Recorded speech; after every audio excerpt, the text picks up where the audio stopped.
अच्छा जी, ब्रेक से पहले मैंने आपको ये सवाल दिया था कि आप इसकी प्रैक्टिस कर लें और होपफुली आप लोगों ने कर ली होगी। ठीक है, तो जो भी आपका आंसर आ रहा है मैच कर लीजिए इसको। ठीक है, तो डेफिनेटली आप लोगों ने सही किया होगा क्योंकि क्वेश्चन आप लोगों को मैंने काफ़ी देर पहले दिया था। ठीक है, तो ये देखें, सबसे पहले जब आप इसकी एप्सिलॉन ट्रांजिशन को रिमूव करेंगे तो क्या होगा, जहां पर भी x लिखा हुआ है उसको विद x और विदाउट x लिखना है। तो देखिए पहले वाली लाइन में देखें विद x और विदाउट x लिख दिया। ये चीज क्लियर हो गई।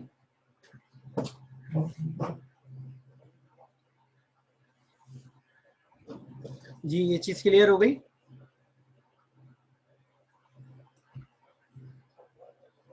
ये देख लें विद x और विदाउट x लिख दिया। ये सही है।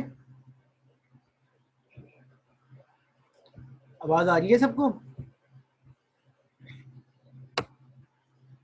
जी आवाज आ रही है, ठीक है। अच्छा फिर आगे बढ़ते हैं, अगर तो आगे बढ़ के देखते हैं कि भाई क्या हुआ। स्टेप 2 में हमने क्या किया, हम यूनिट प्रोडक्शन को रिमूव करेंगे। तो हमारे पास यूनिट प्रोडक्शन एक मौजूद है जहां पर x ड्राइव s को कर रहा है। ये यूनिट प्रोडक्शन है। x जो है वो किसको ड्राइव कर रहा है, s को कर रहा है। ठीक है, तो अगेन x s की वैल्यू उठा के यहाँ पर लिख दें तो यूनिट प्रोडक्शन भी रिमूव हो गई। अब क्या करना है थर्ड स्टेप में, ठीक है, तमाम जो मिक्स स्ट्रिंग है उनको सॉलिड टर्मिनल से remove. Fourth step, third step तो आपको बताइए। ठीक है, तो ये आपका आंसर, आपके वेरिएबल अलग हो सकते हैं लेकिन आपका जो है कॉन्सेप्ट यही होगा जो आपने फाइनल बनाई होगी, उस फाइनल के अंदर कोई भी चीज़ इस तरह से नहीं आ रही होगी। अच्छा मैं अब आपको एक एग्जांपल और बता रहा हूँ, ये स्लाइड आपको शो हो रही है। ठीक है, ये देख लें भाई। अब यहाँ ना काम करने के दो तरीके हैं। आप एप्सिलॉन को रिमूव करें, यूनिट प्रोडक्शन को रिमूव करें, यूजलेस को रिमूव करें और उसके बाद आप क्या करें, ये काम करें। अब ये इस स्लाइड में एक और तरीके से समझाया हुआ है, आगे पीछे स्टेप किए हुए। तो आप चाहें तो ऐसे कर लें, चाहें तो वैसे कर लें। ये क्वेश्चन इसलिए नहीं करवाया जा रहा आपको, आप कंफ्यूज हो, लेकिन आपको इसलिए करवाया जा रहा है रादर देन कि आपको एक चीज को दो तरीकों से करने का समझ में आ जाए। तो अगर आप पहले वाले के बाद ओके हैं, सही है, अच्छी बात है, लेकिन कम से कम इसका आपको पता होना चाहिए। देख लें जरा, सबसे पहले ये क्या कर रहे हैं, इन्होंने सबसे पहले स्टार्टिंग वेरिएबल जो है वो आ रहा था हमारा, ये देखें ये हमारी ग्रामर है, इसमें स्टार्टिंग वेरिएबल जो है,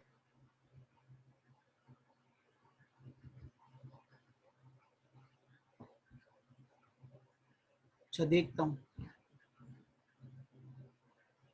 कौन सा वाला किया था बेटा, ये वाला सवाल ही है जो अभी स्लाइड खुली हुई थी वो वाली, ये वाली। आप इसी की बात कर रही हैं बेटा, आप किसकी बात कर रही हैं, इस सवाल की जो मैंने दिया था उसमें? नहीं तो आप जो बात कह रहे हैं, कहाँ कॉल हो रहा है इसमें? अच्छा आपने जो किया है वो भी सही है, यहाँ पर उसकी वैल्यू रिप्लेस हो गई तो उसकी जरूरत नहीं पड़ी। अगर सिंगल के तौर पे यूज हो रहा है तो यूनिट प्रोडक्शन में वो ऑलरेडी खुद ही रिमूव हो जाएगा। अगर स्टार्टिंग वेरिएबल राइट साइड पे कहीं यूज हो रहा है और वो सिंगल है तो वो यूनिट प्रोडक्शन के तौर पे भी खुद ही क्लियर हो जाएगा। ठीक है, इसको देखें, सबसे पहले उन्होंने क्या किया, ये राइट साइड पे वेरिएबल आ रहा था। अब देखें बेटा इसमें ना ये बी ए जो है ना बी के साथ आ रहा है, तो ये यूनिट नहीं है, तो इसलिए हमने क्या किया, स्टार्टिंग वेरिएबल असाइन कर दिया एस। अब इन्होंने जैसे किया हुआ है वो समझ लें, अगर ये आपको आसान लगता है, आपको ये अच्छा है तो ये ऐसे कर लें, अगर वो अच्छा है तो वैसे कर लें।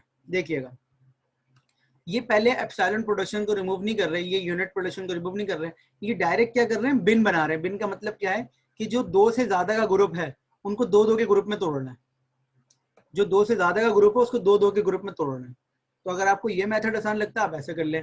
देखें सबसे पहले उन्होंने क्या किया, ये दो से ज्यादा का ग्रुप है, ये दो से ज्यादा का ग्रुप है तो इसको दो के ग्रुप में तो बना लिया। देखें ये बी A1 कर दिया और A1 से क्या बना दिया, AB। मतलब इस ग्रुप को इन्होंने ऐसे तोड़ा कि ये BAB था तो B को रखा और इस AB को उन्होंने क्या किया, अलग से बना दिया A1। तो देखें इतना सा काम समझ में आ गया आप सबके, समझ में आ गया?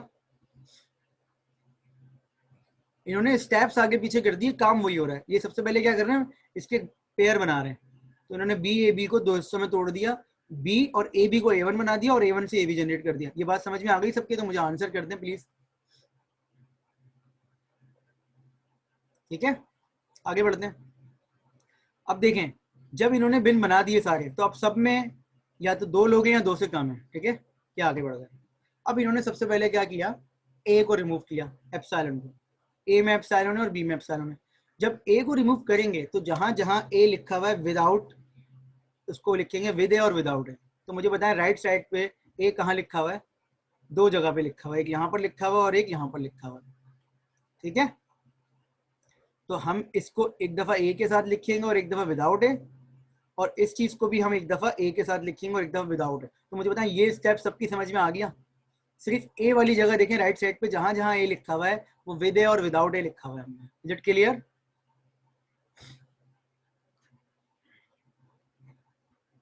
Is it clear? ठीक है, अब हम क्या करेंगे, अब जहां जहां बी लिखा हुआ है एप्सिलॉन वाला उसको रिमूव करेंगे।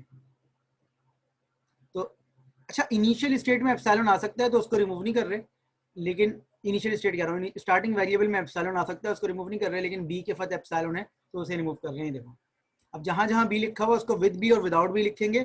अगर मल्टीपल अकरेंस आ रही होगी तो अभी फिलहाल लिख देंगे। ये देखें, सबसे पहले मैं इसकी जगह पे क्या लिखूंगा, A1। ये देखिएगा जरा, अब ये सारे स्टेप समझ लें फिर मुझे बताएं। सबसे पहले मैं इसकी बात कर रहा हूँ, इस वाले की। अब आपके ख्याल में क्या होना चाहिए था उसकी बात कर लेते हैं, और जो यहाँ हुआ है वो कर लेते हैं उसकी बात। सिर्फ पहले वाले रूल को देखें, मैं लिखूंगा B A1, मैं लिखूंगा फिर इसको A1, फिर मैं इसको लिखूंगा B, फिर मैं लिखूंगा एप्सिलॉन। आपके ख्याल में ये होना चाहिए था? ये होना चाहिए था कि B A1 ये हो गया और B विदाउट B, ऐसे ही होना चाहिए था? ऐसे ही होना चाहिए था, ये कुछ और है? पहले तो इससे एग्री कर लें, आंसर को छोड़ दें नीचे क्या लिखा हुआ। पहले बताएं, इससे एग्री करते हैं आप लोग?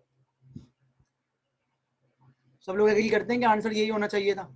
इसको मैं हटा रहा हूँ, बताएं। अगर मैं बी से एप्सिलॉन रिमूव करूंगा तो इस लाइन में इस वाली चीज को भी 2 दफा आना चाहिए, एक दफा विद बी एक विदाउट बी, और इस वाली चीज को भी ऐसे ही होना चाहिए।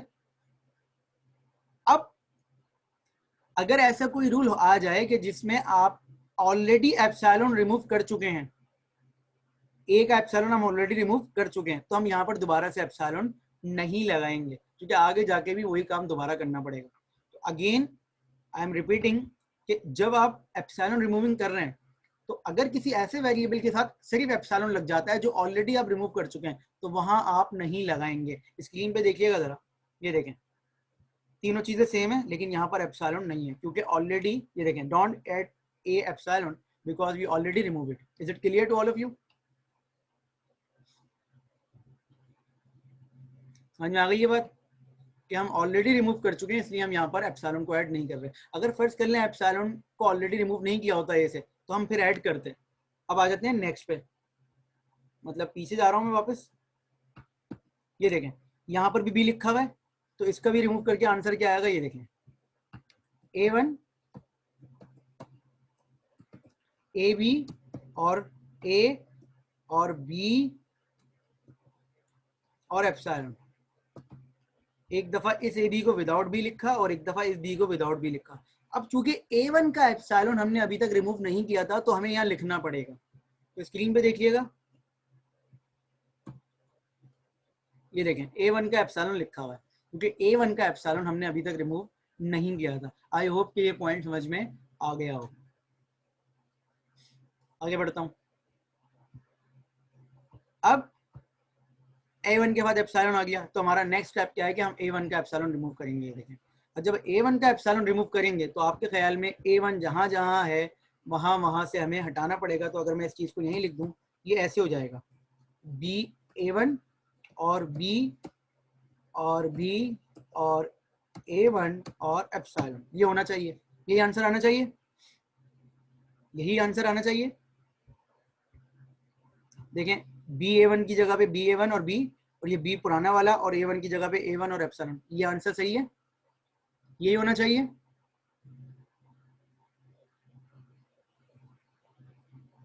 हाँ वो तो सही है, लेकिन वैसे तो यही होना चाहिए ना एक्चुअली। सही है, यही होना चाहिए। अब डबल बी आ रहा है, एक रूल दोनों चीजें सेम कर रहा है तो एक भी खत्म कर दें, और एप्सिलॉन क्यों खत्म कर दें, क्योंकि ए का एप्सिलॉन आपने पहले ही रिमूव कर दिया था, तो आपका आंसर ये बचेगा। ठीक है, ये देखें यही बचा, ऊपर देख लें सेकंड लाइन में। क्लियर? अच्छा जी, ये आपने सारी एप्सिलॉन प्रोडक्शन रिमूव कर दी। स्टार्टिंग सिंबल में एप्सिलॉन प्रोडक्शन रह सकती है तो उसे रिमूव नहीं कर रहे। अब हम देखते हैं यूनिट प्रोडक्शन, तो 1 2 3 4 5 5 यूनिट प्रोडक्शन है हमारे पास। ठीक है, तो सबसे पहले हम क्या कर रहे हैं, स्टार्टिंग सिंबल के साथ जो यूनिट प्रोडक्शन है उसको रिमूव करते हैं। तो आपके ख्याल में क्या करना चाहिए मुझे स्टार्टिंग सिंबल की यूनिट प्रोडक्शन रिमूव करने के लिए? आपके ख्याल में क्या करना चाहिए कि यहाँ पर ए की वैल्यू उठा के लिख दें, ऐसा ही है ना? ऐसा ही है, तो यहाँ पर ए की वैल्यू उठा के लिख देते हैं। देखो यही किया हुआ है, क्या ये पूरी ए की वैल्यू यहाँ लिख दी है इन्होंने? सही है? क्लियर? कोई एम्बिग्यूटी तो नहीं है आपकी, मतलब कंफ्यूजन तो नहीं होगी कोई? आपने पूरी ए की वैल्यू उठा के यहाँ लिख दी। अब ये वाली epsilon production unit production remove हो गई, लेकिन इस यूनिट प्रोडक्शन के रिमूव होने से दो और आ गई, एक ये आ गई और एक ये आ गई। ठीक है, तो वहीं से मैंने कॉपी किया है पूरा, ये पूरा यहाँ पर आ गया आंसर। ठीक है, अब आगे बढ़ते हैं। अब हमें क्या करना है, एक यूनिट प्रोडक्शन रिमूव करने की वजह से दो और आ गई थी, तो हमने एस ड्राइव बी वाली यूनिट प्रोडक्शन रिमूव की है। देखें अब हमें क्या करना है, हमें पता है बी की वैल्यू उठा के यहाँ लिख दो, ऐसे ही है ना? तो बी की वैल्यू क्या है, 0 0। सही है भाई, ये देख लें, पोजीशन से फर्क नहीं पड़ता, तो हमने यहाँ पर लिख दिया। Is it clear to all of you?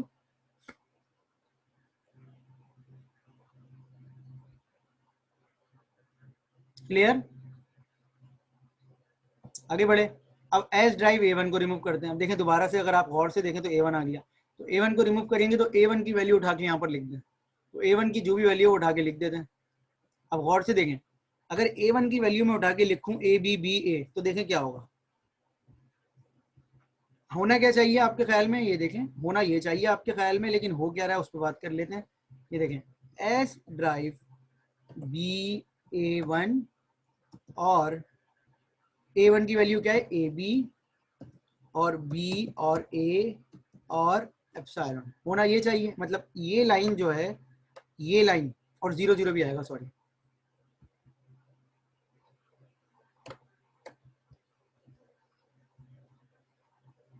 होना ये चाहिए आपके ख्याल में कि आपने A1 की वैल्यू उठा के लिख दी। ये पूरा पार्ट जो है वो A1 का है। कौन सा पार्ट? ये वाला पार्ट जो है वो A1 का है, ऐसा ही है? ये पूरा पार्ट A1 का है, ऐसा ही है? यहाँ देखें और यहाँ देखें, देखें B A1 अपनी जगह पर है, इस पूरे A1 की वैल्यू उठा के लिख दी और एप्सिलॉन 0 0 लिख दिया।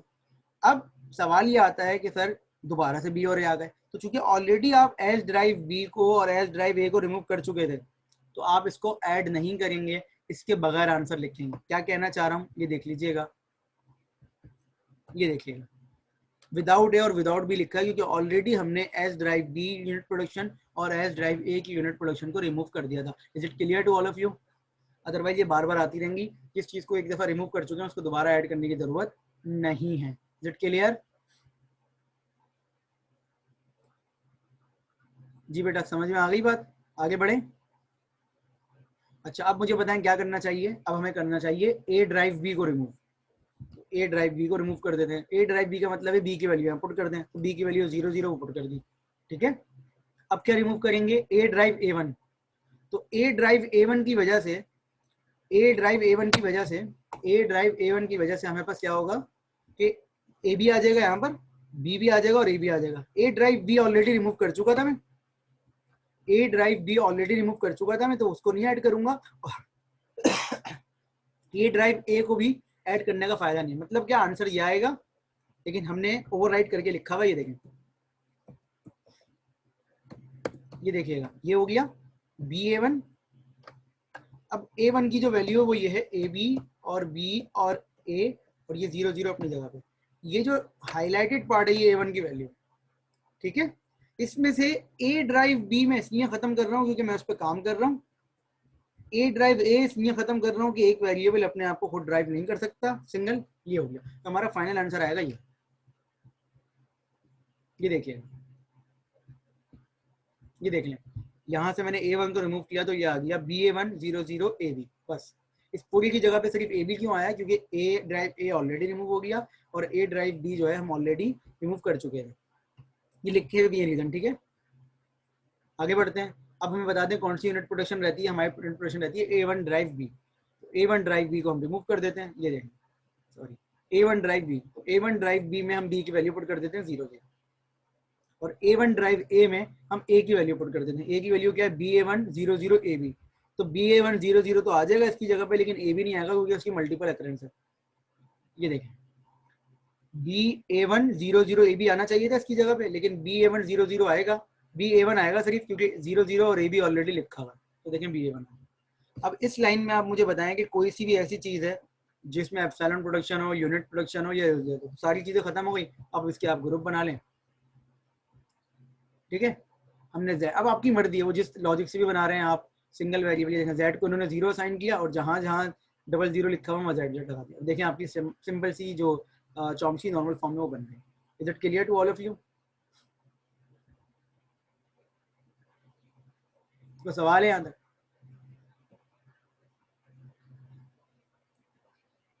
अब मैंने आपको दो तरीकों से करवाया। एक तरीके में मैंने क्या किया, एक तरीके में मैंने ये पैटर्न फॉलो किया। कौन सा वाला? देखें मैंने पैटर्न कौन सा फॉलो किया उसको देख लें पहले, और फिर मैं दोनों का डिफरेंस बता देता हूँ। पहले मैंने स्टार्ट बनाया, स्टार्ट सिंबल लगाया अगर था तो, फिर मैंने बिन बनाया। बिन का मतलब क्या होता है कि मैंने उसके ग्रुप बनाए, फिर मैंने एप्सिलॉन प्रोडक्शन को रिमूव किया, फिर मैंने यूनिट को किया, फिर मैंने उनकी आपस में टर्म बना दी। टर्म का मतलब क्या होता है, वो जो ग्रुप बनाए। तो पैटर्न क्या है, स्टार्ट बिन डिलीट यूनिट टर्म। दूसरा पैटर्न जो मैंने आपको पढ़ाया था वो ये पढ़ाया था, ये देखें। पहले मैंने स्टार्ट सिंबल को सही करा, फिर मैंने डिलीट करवाया एप्सिलॉन प्रोडक्शन को, यूनिट को, फिर मैंने ग्रुप बना के उनके टर्म बनाई। तो एक मेथड ये कह रहा है आपसे, मतलब सीक्वेंस ये कह रहा है कि आप ये कर लें, फिर ये कर लें, जब एप्सिलॉन, फिर आप ये कर लें, फिर आप ये कर लें। तो दोनों में 5-5 स्टेप हैं, लेकिन दोनों में फर्क क्या है? तो कॉम्प्लेक्सिटी के पॉइंट ऑफ व्यू से अगर बात करें तो दोनों में फर्क है। काम दोनों करेंगे, लेकिन कॉम्प्लेक्सिटी के पॉइंट ऑफ व्यू से बात करें तो दोनों में फर्क है। दोनों में फर्क क्या है? हाँ, एक में बिन बाद में आ रहा है, बिन का मतलब है वो जो हम पेयर बना रहे हैं वो बाद में आ रहा है। अब आपके ख्याल में ये बेहतर है या ये बेहतर है? आपकी अंडरस्टैंडिंग के हिसाब से आपके ख्याल में फर्स्ट वाला बेहतर है या सेकंड वाला बेहतर है जो यहाँ लिखा हुआ है? आपको कौन सा ज्यादा आसान लग रहा है समझने के हिसाब से? आपको सेकंड ज्यादा बेहतर लग रहा है, पहले वाला बेहतर लग रहा है? अब देखिए, समझने के हिसाब से बात हो रही है, कॉम्प्लेक्सिटी के हिसाब से बात नहीं हो रही, समझने के हिसाब से। तो पहले वाला भी बेहतर हो सकता है, दूसरा वाला भी बेहतर हो सकता है, लेकिन अगर हम इसकी प्रैक्टिकल अप्रोच को समझें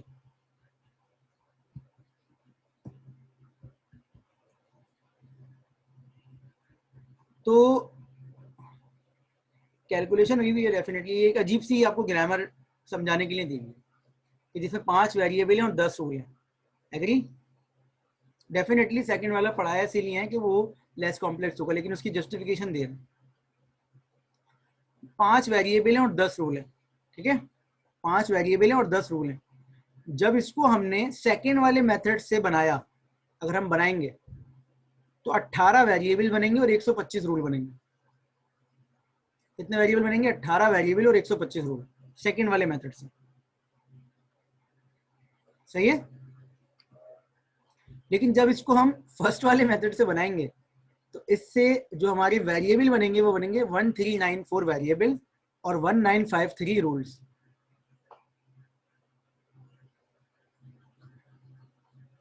are you getting my point? आप डेफिनेटली इसको कर तो नहीं सकते, लेकिन ये कैलकुलेशन हुई भी है, तो इसीलिए मैंने सोचा कि मैं एंड में आपको ये बात लाजमी बताऊंगा कि इस मेथड से जो है ना वो टाइम भी बचेगा। तो हम तो आपको कोई ऐसा सवाल नहीं देंगे जिसमें टाइम ज़्यादा कंज्यूम हो, लेकिन अगर आप थोड़ी सी एग्जाम्पल में देखें, एप्सिलॉन भी 4-4 हैं, जब एक एप्सिलॉन को हटाएंगे तो हो सकता है बहुत सारी यूनिट प्रोडक्शन भी आ रही हो, तो डेफिनेटली आएंगी। तो स्टार्ट बिन बना लें और फिर उसके बाद एप्सिलॉन प्रोडक्शन को रिमूव करें। पेपर में आपकी चॉइस है, आप जैसे काम करना चाह रहे हैं वैसे कर सकते हैं, हमें कोई फर्क नहीं पड़ता उससे। ठीक है, तो आप चाहें पहले मेथड को यूज़ करें, दूसरे मेथड को यूज़ करें, आपका क्वेश्चन ऐसा होगा कि उसका आंसर आ जाएगा। लेकिन as far as complexity is concern तो सेकेंड मेथड जो मैंने आपको पढ़ाया वो ज़्यादा बेहतर है as compare to word first method. दोनों आंसर ला के देंगे। तो ये है आपका Chomsky normal form, CNF। CNF में कन्वर्ट करने के बाद हमारे पास आसानी हो जाती है कि हम उसको थोड़ा सा मतलब इजीली चीज़ों को अप्रोच कर सकते हैं।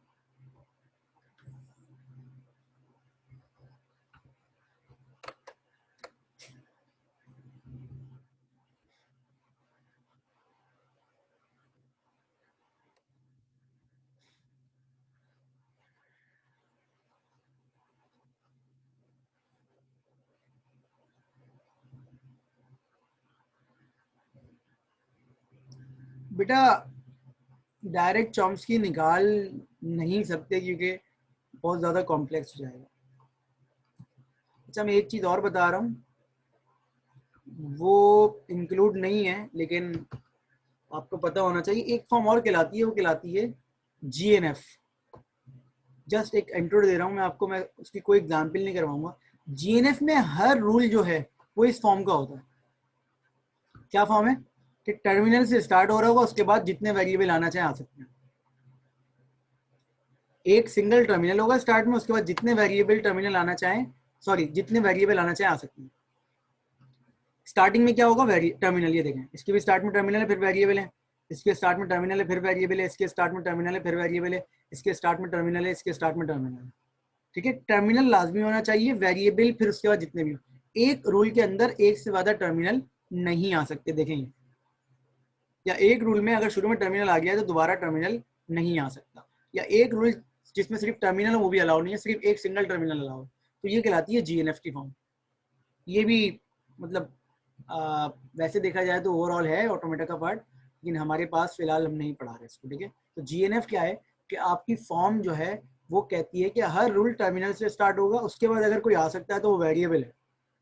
टर्मिनल एक पहले के बाद दूसरा अलाउड नहीं है, और पहला ही टर्मिनल होना चाहिए। Is it clear? पहला वाला ही टर्मिनल होना चाहिए, दूसरा कोई टर्मिनल नहीं हो सकता। ये कहलाती है GNF form. Is it clear to all of you?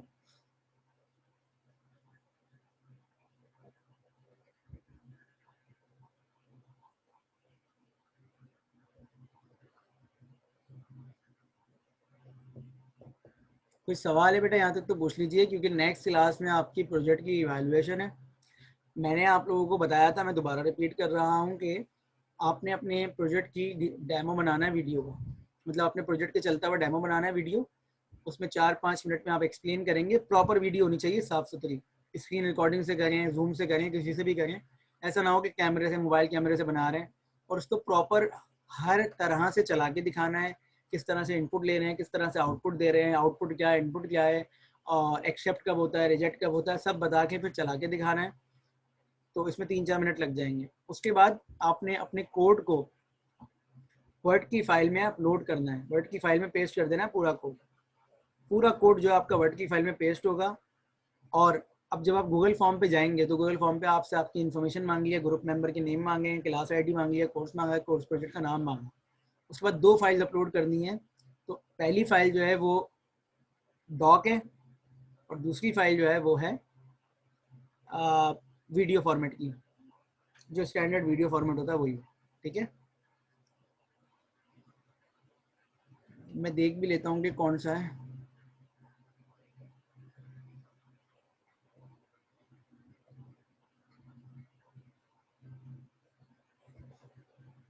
बेटा वो लेफ्ट मोस्ट डेरिवेशन कहलाती है डेफिनेटली। आप जब भी स्ट्रिंग को लेफ्ट, आप अपने मैथमेटिक्स में भी, मतलब इंग्लिश में, मैथमेटिक्स में हर चीज़ को लेफ्ट हैंड साइड से ही पढ़ते हैं।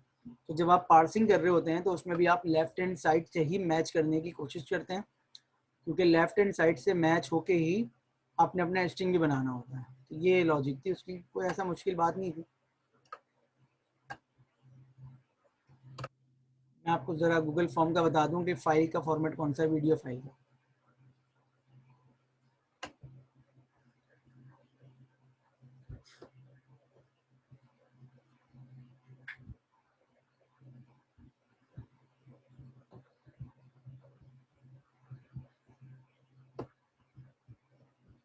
वीडियो फॉर्मेट है, ठीक है।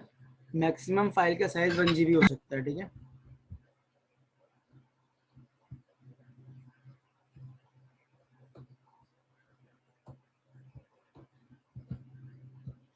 और डॉक फाइल है उधर, उसका साइज 100 MB हो सकता है।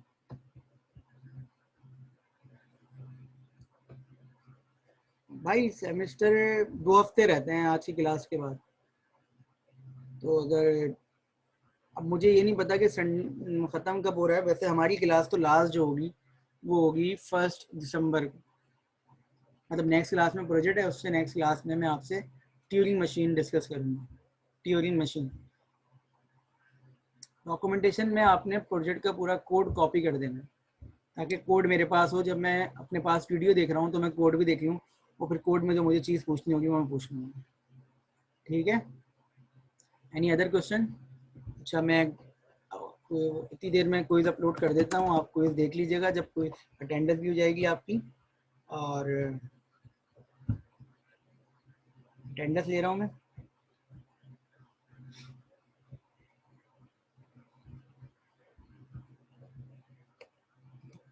क्या फाइनल्स में साथ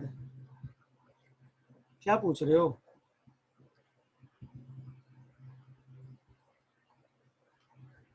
क्या पूछ रहे हैं?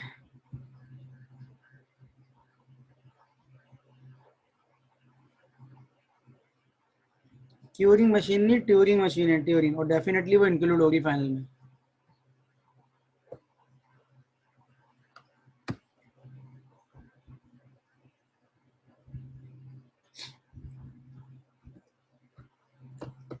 दानियाल,